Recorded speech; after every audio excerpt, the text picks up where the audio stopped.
Not an expert, not a professional, I'm just a guy looking to leave today better than I found it. And if you're like me, you're constantly looking for ways to improve yourself. My name is Wade, and this is the place where we learn to be better together. It's time for Feel Good Friday. Making a difference. Standing for what's right. A better tomorrow starts here.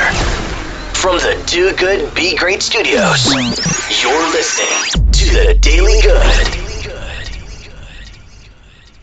Happy Friday, my friends. It is time for you to feel good because you absolutely deserve it. Hey, did you hear this story? A September 11th first responder just had an incredible stroke of luck. Carmelo Mercado, a 63-year-old who lives in Orange County, New York, and was one of the firefighters who responded on September 11th, recently won a $5 million jackpot from a Cash X100 New York lottery scratch-off ticket. The 63-year-old, who's now retired from New York City Fire Department, was presented with the check this past Thursday. Mercado was surprised with his win, to say the least. Quote, "I said, holy mackerel, that looks like $5 million, he said after seeing the winning scratch-off. My mind went blank. I was in shock. Following the terrorist attacks, life wasn't easy for Mercado, who was a member of Astoria's Battalion 49 and spent 2 days participating in search efforts. He developed a lung problem related to working at Ground Zero and in 2004 was forced to retire because of his health issue. Mercado, who's a father of 4, began buying lottery tickets during his time with the Fire Department of New York City, and continued the habit even after his retirement, according to ABC News. The 63-year-old bought the winning ticket in May in Sunnyside, Queens, along with another scratch-off. While he says he's delighted with the fortuitous incident, others are also happy to hear of his win. Quote, "The New York Lottery is thrilled for all of our winners, but we are especially heartened and delighted that one of New York's bravest who served at Ground Zero has brought home a well-deserved jackpot." That came from Director of Communications for the Gaming Commission, Lee Park. After taxes, the retired firefighter will take home a one-time payment of about $3.3 million and says he will use the money to pay off his mortgage and possibly buy a house in Florida for his children and grandson to enjoy. Of course, he says he'll also treat his family to some gifts as well. Quote, "I have so many plans for the money," he told the New York Lottery. Quote, "My daughter already has her heart set on 10 American Girl dolls. I will certainly help out my family, and this year's Christmas presents will be a little bigger than last year's. Congratulations to a very brave soul."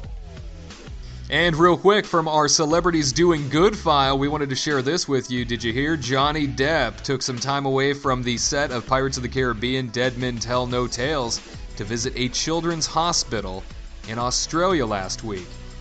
And as if that wasn't awesome enough, the 52-year-old actor did it while still in character as Jack Sparrow.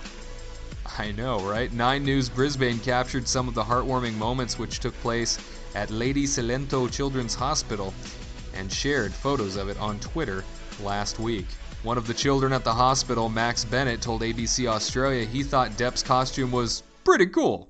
He also said, "He tied a knot in his hair to make a beard, and that was my favorite part."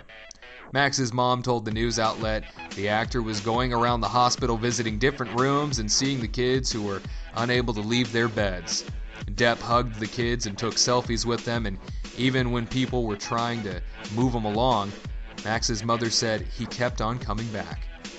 The Into the Woods star has visited hospitals dressed in his pirate garb before and has even admitted to traveling with his costume for that sole purpose.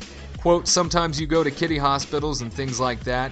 I'll just sneak in and go and surprise a bunch of kids through the different wards. It basically turns into a 2-3 hour improvisation, and it's really a lot of fun. So I like to travel with Captain Jack."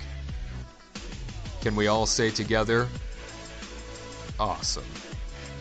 Never miss a Daily Good podcast by subscribing to Do Good, Be Great on iTunes and like our page on Facebook. Do Good, Be Great over there. We break up the negativity and monotony of the news feed through the week. My friends, you have yourselves a fantastic weekend. We will see you again for Motivation Monday. But until then, continue to be great. Daily Good.